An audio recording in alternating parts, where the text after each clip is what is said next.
Good afternoon and welcome to the Lunchtime Series with me, Kevin Britz, leading the charge with insights, information, and ultimately effective results in everything coaching, leadership, and marketing. Please remember to like and share and help us grow our channel even further. Joining me in today's marketing and leadership segment, marketing communications expert and co-host Craig Pagely. How are you doing, Craig? Kevin, I'm great. Thank you. Yes, here we are, third episode of the month of August, and absolutely enjoying this beautiful change of weather.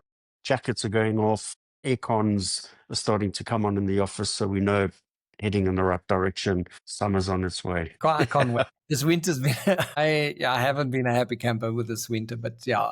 But Greg, jumping straight into the show today, give us a bit of a recap and overview of last week's conversation. Yeah, sure, Kevin. Thanks. So last week we reviewed a number of new and important marketing trends that need to be considered as we and marketers head into 2026. And while many of these trends remain the same year on year, particularly in light of what we covered the end of last year moving into this year, I did manage to come across a few trends with a slightly different take to the points we discussed at the end of 2025. So I just want to list the key trends that I pulled. And these are sort of, trends to watch from the various sources that I referenced. So the first trend here is AI as a core strategic enabler, not just a tool. The second trend is search is changing, prepare for generative search. The third trend is content authenticity and trust in the age of AI. Big conversation around that.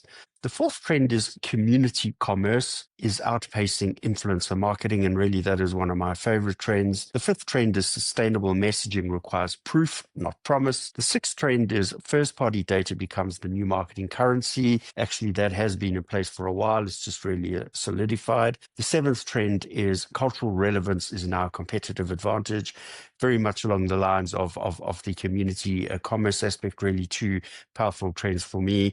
Trend 8 is silent signals, passive behavior data over explicit feedback. 9 is brand does not equal logo. We had a really great chat around that. Experiences are the new identity. And then finally, trend 10 is the creator economy is evolving into a creator workforce. Also a really nice trend, and I think I'd like to expand that conversation in one of the future shows.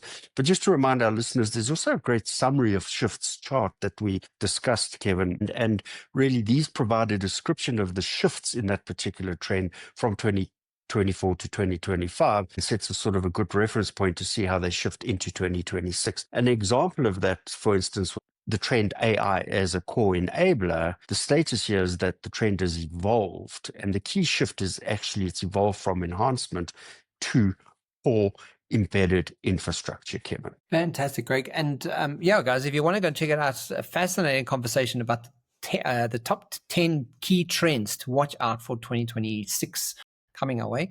So, Craig, what do we have in store for today's conversation? Yeah, Kevin, picking up on the theme of trends and the importance of AI as this core enabler, I did some investigations on the role that AI is playing in the customer experience space in 2025, and really just want to pick up on as a refresh on some of these points for marketers who haven't really lent into these points, some which you consider going into 2026. And I came across two articles on the topic, one covering the general concept of AI in the customer experience value chain, and the other picking a bit more detail of the role of AI in the in-store experience across, at least in-store, across the customer experience value chain.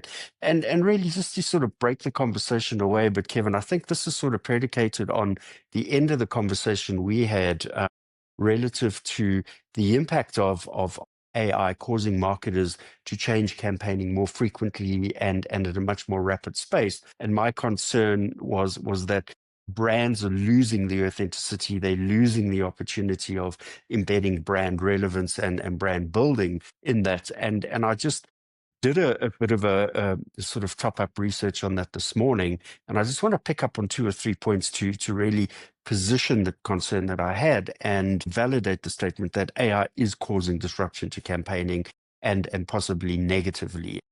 And one of the threats here is that it's producing inconsistent messaging. It is definitely impacting on reduced authenticity. Interestingly, it's leading to erosion of trust, and it's really causing brand establishment to happen over a shorter period of time, which really isn't necessarily happening. And that in turn leads to some negativity. And rapid change really doesn't allow optimizing of campaigns. These frequent changes is difficult for consumers to really form those long-lasting relationships and consistent brand image with campaigning, Kevin. I just really wanted to pick up on that before we dive into our question for today. But really, referencing a key summary from a number of the sources I reviewed, we note that AI will have significantly enhanced customer experience beyond just call centers by enabling more personalized, efficient, and proactive interventions across these various touchpoints. AI will also automate routine tasks, providing real-time support, real-time analysis of customer data to help anticipate the needs and to personalize those experiences, obviously leading to increased customer satisfaction and loyalty. And this really is what brands want. But let's take a look at a little bit more detail behind some of these enhancements of customer experience value chain beyond 2025. And I think the first set of enhancements, there's 4 in total. And the first one here is personalized recommendations. And here we learn that AI-powered systems will analyze customer data and behavior to offer these tailored product recommendations, offer tailored content, and tailor and present offers across the entire channel construct there, Kevin. Enhancement 2 is proactive service. And I think that we haven't really got to understand this effectively. And this really is, for me, one of the key benefits.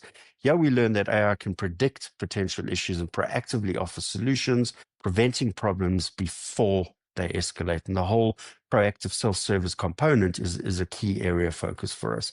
Enhancement 3 is seamless omni-channel experiences. And here we learn that AI will unify interactions across the various channels, the likes of voice, chat, email, and social media, maintaining the context and ensuring a consistent customer experience in this particular instance. Enhancement 4 is improved self-service. I think this works nicely with the proactive service of enhancement 2. Here we learn that AI-powered chatbots and virtual assistants will handle a wide range of customer inquiries, providing instant support and reducing the need for interventions, often pushing these online inquiries into that self-service proposition, part of that proactive service piece of enhancement number 2, Kevin. Great. What I'm noticing around all of these that you've just mentioned around personal recommendation, proactive service, the seamless omni-channel experience, and the improved self-service is touching on what you mentioned just before you got to these points, was the authenticity. And I think that's what, as much as AI is creating inauthentic branding and marketing for and content, part of that agenda about inauthentic is driving the agenda of authenticity. So as much as it's influencing and impacting, there is an absolute need and requirement for brands to show up more authentically, which is really interesting to watch, that it's having this kind of unexpected kind of impact for brands to really kind of go, well, if we are going to be putting out this into public domain, how do we ensure that it carries a message of authenticity to really tie into trust? So there's this AI revolution happening, but it's really the opposite effect of what it is having to a large degree, is the agenda of authenticity, which is really good. I like that. And if you really unpack that in respect of enhancement 1, which is personalized recommendations, a truly authentic brand that has that conversation, the connection and conversation with its audience, is able to really understand the need state and present those personalized recommendations in that authentic way. Yeah, absolutely. Yeah. Closing on those 4 enhancements, Kevin, I just want to list a few of the sources that I actually extracted the information on, and there's a whole host of them, but really looking at the likes of Genesis, the future of CX and how AI will redefine customer experience in 2025. Zendesk, really good go-to source, particularly for customer service. 59 AI customer service statistics for 2025, and the 13 ways AI will improve the customer experience in 2025. WC 2025 AI business predictions, always a great report. Annual report from PwC. CX Today, really another good source in this particular space. 15 customer experience technology predictions for 2025. And then A publication that I really lean into is Business Insider, and this piece referenced was Qualtrics on Agentic AI and Airbnb, Airbnb's first AI vision. Really great read. So if anybody wants to, pick up on some more insights around this particular proposition, those are 4 or 5 of the key references that I use to source the enhancements, Kevin. Great. But if we move back to the call centers that you mentioned earlier for a moment and revisit, how is AI enhancing agent productivity? Because I think it should be. Big question. Yes, I think in some instances is, and some other instances maybe not.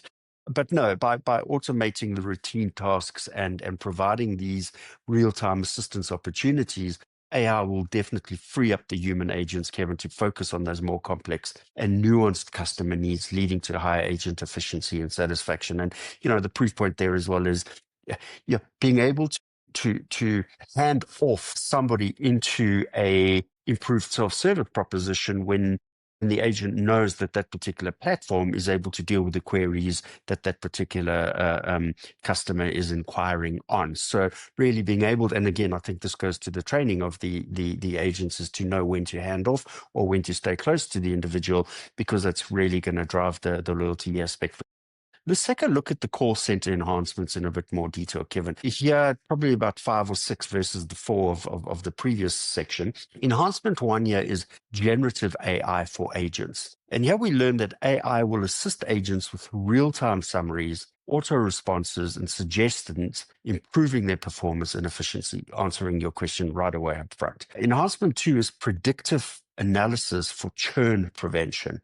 And here we learn that AI will analyze customer data to identify at-risk customers and enable proactive interventions to prevent churn. And again, I mentioned the fact that the technology should enable agents to know when to hand off a customer to self-service. An at-risk customer you would never want to hand off to self-service. You want to keep them in the system to help guide them through the process and therefore prevent the churn in this instance. Enhancement 3 is intelligent routing. Here we learn that AI will route customer inquiries to the most appropriate agents based on skill and expertise, ensuring faster resolution times. This does, however, mean that the call center that they belong to really has to understand the capability of an agent in the particular realm that they're providing that service. And otherwise, handing off to somebody is really not going to work, and they're going to be the customer that churns, Kevin. Correct, but just noticing the predictive analytics for churn prevention, I think that's a really, really useful part that's really going to enhance an area like the call center industry, because call center industries can churn quite a lot. So if there is some kind of analytics that can help curb that to a large degree, I think that's going to be really, really useful. And Kevin, this is really where data aggregation is such an important, or at least data aggregation plays such an important role, because, the more the inputs are, the more the analysis capability is enabled through AI, and therefore AI is able to flag that particular problem right up front and circumnavigate the churn potential. Yeah, enhancement 4 is, in fact, this is the perfect segue into the enhancement 4 here, is speech analysis for quality monitoring. And here we learn that AI will analyze all transcripts to identify areas for improvement in agent performance and ensure compliance with company policies. But in doing so, they'll be able to understand which of the agents are not able to deal with those particular kind of questions and reroute to agents who have ranked higher in the capability in that particular instance. And finally, enhancement 5 here, Kevin, is sentiment analysis. And I love the proposition of sentiment tracking and analysis. And here we learn that AI will analyze customer sentiment in real time, helping agents understand customer emotions and address concerns proactively. And, where the call center lead is really needed to intervene in some instances, knowing that the irate negative sentiment customer should be directed to the call center manager to help resolve that resolution in real time. I like what a sentiment analysis is. It's a beautiful kind of angle to think of, that AI could really help supplement, having really good conversations. So part of what the AI, from listening to this list, AI is really offering a call center industry, is far better service, far better enhanced service, so that every single call you're taking is resolved and there's a sentiment of it is landed better. And absolutely, Kevin. And again, for me, it is one of my favorite concepts in the reality of the marketing world we live in. If the call center is noting a negative sentiment around a particular product and or topic in any point in time, there's an opportunity for an immediate intervention by a head of marketing to understand what that negative sentiment is. Has the product failed? Is the stock not available? Does it need to be recalled? Has there been a bad experience that the marketing team haven't responded to?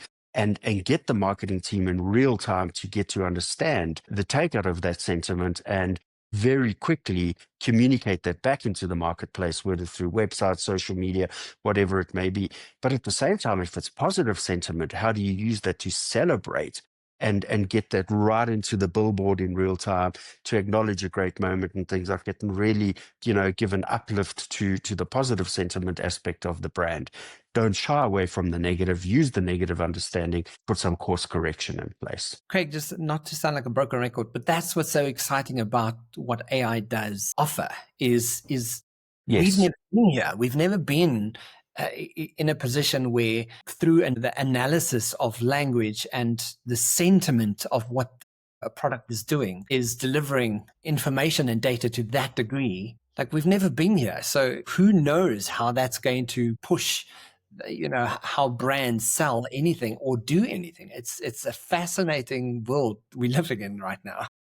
Kevin, there are multiple organizations, data analytics companies that track sentiment. They track it across society, groups, country sentiment. They can go right down into sentiment within organizations, and brands who subscribe into these organizations really are at the front end and advantage to very quickly get to understand that if there's a community that has negative sentiment, or a community that is in a very green, positive, beautiful, positive sentiment space, they know what product mix they have to push into that and find the right social media channels to present their positive, enhancing sentiment, brand, and product into that space, and couple the positive sentiment with this product that really is another stimulant for positive sentiment, and start pairing those opportunities. Yeah, it's exciting to hear that this is the world we're currently living. But you mentioned the in-store retail experience earlier. What's AI role here? Yeah, Kevin. So I want to start by listing a few of the articles. Again, some really interesting articles that I came across to gather the info on AI's role in the retail in-store ecosystem. The first article here was how retailers like Lowe are using AI to make shopping simpler, faster, and more fun. This is again from Business Insider, one of my favorite sources. Predict personalized purchase, retail's new AI-driven cycle. This is from the Economic Times, the AI Insights section. 15 examples of AI in retail 2025. This is from digitaladoption.com blog. And then tech trends for 2025. How will AI continue to shape the retail space? This is from myretail.com. And the aggregation of those sources produced a wonderful summary which notes the following. In 2025, AI is a critical component to shaping in-store customer experiences, moving beyond simple recommendations to offer highly personalized and seamless interactions. AI-powered tools are enhancing customer experience, optimizing inventory, and even personalizing the physical environment, making shopping more engaging and efficient. AI's role in the ecosystem is primarily about the enhanced customer insights and personalization, which we highlighted earlier on. But the first point to understand here is that understand customer behavior. AI analyzes vast amounts of data, browsing history, purchase patterns, social media activity to understand the customer preference, and therefore enabling the prediction of their needs. And that talks directly to the point I mentioned earlier. The next point is personalized recommendation. Here we learn that based on this data, AI can then offer these tailored product suggestions, whether through promotions or even personalized navigation within a store, creating a more relevant and engaging experience. And that's just two of the aspects. The next point is dynamic pricing, and this really is key for brands. Here we learn that AI-powered systems can adjust prices in real time based on demand, based on competitive pricing and inventory levels, optimizing sales and profitability. And, a real-time example of this is if you go into most of the retailers in South Africa, and particularly the big box retailers, you see there's a lot of digital shelf talker price points. And really, in real time, a special offer can be pushed to the shelf, knowing that there's an oversupply of inventory or a short list and they need to bring the new stock in. They can shape and change the price in real time at the digital interface. That's fed directly into the point of sale technology. So when you leave, you've got the cheaper product in your hand, Kevin. The fourth and final point here is about interactive displays. And here we learn that AI-driven interactive displays can provide personalized information about products based on individual preferences and purchase history, enhancing customer engagement throughout the entire store journey. Craig, one of the things around dynamic pricing, and I'm just thinking that could be one of the, especially when, it's an AI powered system that can really check what the competitor pricing is and optimize far better than what your competitor is doing, which may essentially drive prices down to a degree, right? Kevin, absolutely. The risk to that is the race to the bottom, because there's a point of no return in the price where you just go beyond the cost to serve. But really, real-time data analysis does impact on customer purchasing patterns. It absolutely is driving inventory levels and response to inventory levels. And then the market dynamics of adjusting price to stay competitive is real, but the risk there is really to ensure that you don't get caught in the trap of they pushing your price down, you push theirs, they push yours, you push theirs, because you could well go past the value drive factor. And the war in the race to the bottom of cheapest is you just actually going past the value point of what your product delivers. You don't want to be caught in that negative space, Kevin. Yeah, because I'm just thinking one of the examples that we've seen in real time just in 2025 is the automotive industry, where the vehicles that are being brought out from China, Chinese brands, are directly competing to German vehicles and German automotive the industry, and like with analysis and driving pricing down to that degree, it really starts begging the question that, to a large degree, we kind of just do and buy what we've been sold. But now with competition, and to the degree that we have data and information in our hands, it's becoming seriously competitive. So, it begs the question, what does that business model look like now? And how do you switch that up? Again, our dynamic pricing is such a powerful mechanism. Really, it can be used to manipulate prices negatively, either by pushing them up or by pushing them too far down. The risk here is there bias against some sectors in price point versus others? How does AI get used to understand social biases as well? They're really, really important points. And I know biases is a really key component of your thinking and your training and methodologies. Really tough around market instability. Does market instability drive the price point down, or is price manipulation through AI causing market instability? Really complex issue to deal with there. And then the constant fluctuation of price volatility here is going to make consumers question why brands are playing with their price points, and actually push consumers away and erode trust in that particular instance as well, Kevin. But it does give us a sense of why AI is so disruptive, because yes, very much so. All the points correct. Yes, it can change an entire market and how that market is perceived, or the value of a brand is perceived. Here's a typical example of how AI is disrupting the world. Absolutely. Craig, so what do we know about streamlined operations and efficiency in retail ecosystems? Yeah, Kevin, definitely. This is one of the key benefits that AI does provide in the retail environment. So as the retail ecosystem is primarily about the enhanced customer insights, this is now moving into another dimension where we can look at it from an inventory management point of view. And here, AI optimizes inventory based on predicted demand, minimize stockouts, and overstock situations. And overstock situations really should be used to bring the price point down to help move the stock. A minimized stock out is possibly used to increase the price point because you create the demand for that last bit of stock and you're creating a sort of higher value proposition there. Enhancement 2, really good point here, is about smart staffing, Kevin. And here we note that AI helps optimize staffing levels and task assignments. It helps ensure sufficient support for customers while minimizing labor costs. Again, helping hand off to self-service propositions. Enhancement 3 is fraud detection. This is about how AI is helping identifying and preventing fraudulent transactions, protecting both the retailer and the customer. Enhancement 4 is AI-powered chatbots. This is about how AI chatbots are providing instant support for simple inquiries, freeing up human staff for those more complex issues, particularly in the high churn environments. Enhancement 5 is about personalized support. This is about how AI can analyze customer interactions and provide those tailored support based on the specific needs and preferences at that point in time. And the final enhancement in relation to customer insights is that enhancement 6, which is proactive assistance. This is about how AI can help anticipate customers' needs and offer assistance before they even realize that they actually need. And this really is where the power of AI comes to the fore, enhancing the overall experience, Kevin. But when you hear it in this context, there's some really fantastic things that AI is, Yes.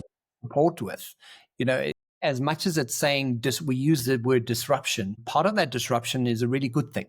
I just think of fraud detection, for example, and it's in certain countries and certain markets, it's terrible, the type of fraud that happens. But if that's an enhancement that AI does disrupt specifically, that's a beautiful thing. That there's a lot of benefits that AI will have from having AI. And Kevin, it goes back to one of the points we discussed last week about AI has been an enabler, technology enabler, embedded ecosystem infrastructure driver. That really is where the power comes in. So when you're using it in light of the examples cited here, yes, but when you're using it to the point that it's driving craziness in the campaigning world and eroding brand confidence and brand building, then you stop and think about that, but really embed it at the core of brand enablement. Yeah, Kevin, so what we do learn is that AI's role in the retail ecosystem is primarily about enhanced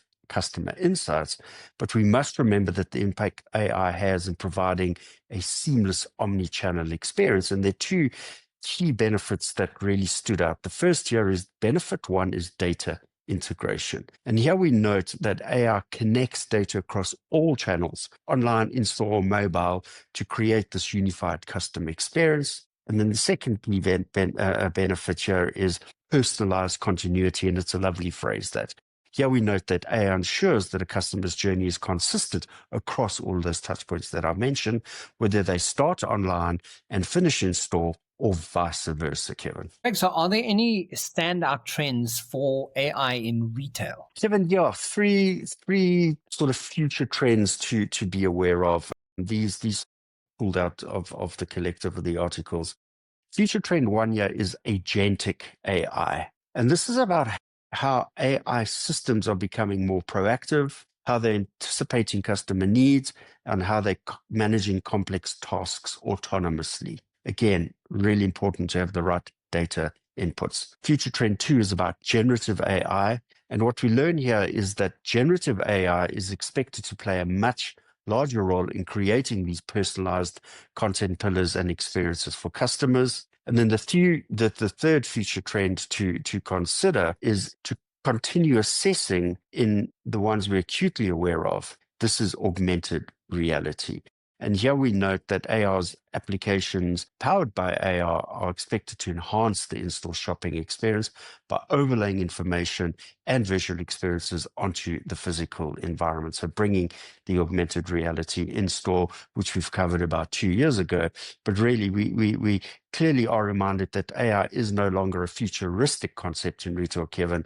It is actually an essential tool for creating more engaging, more efficient, and more personalized in-store experiences for customers in 2025, upping the ante moving into 2026. Craig, I can't help but think that, and the book that I've written, The Future of Work is Human, the skills that it mentions around critical thinking and creativity, right? All of this, there's an enhancement, there's an impact that this has on environments to the degree that it does. And it really starts pushing the agenda of creativity and critical thinking from a human's perspective. So as much as there's enhancements to this degree, I love the fact that it's, even that we mentioned the authenticity and the dynamic pricing that happens with enough data and analytics around this. The agenda of authenticity and really critically thinking, well, what does that mean for humans, and how do we do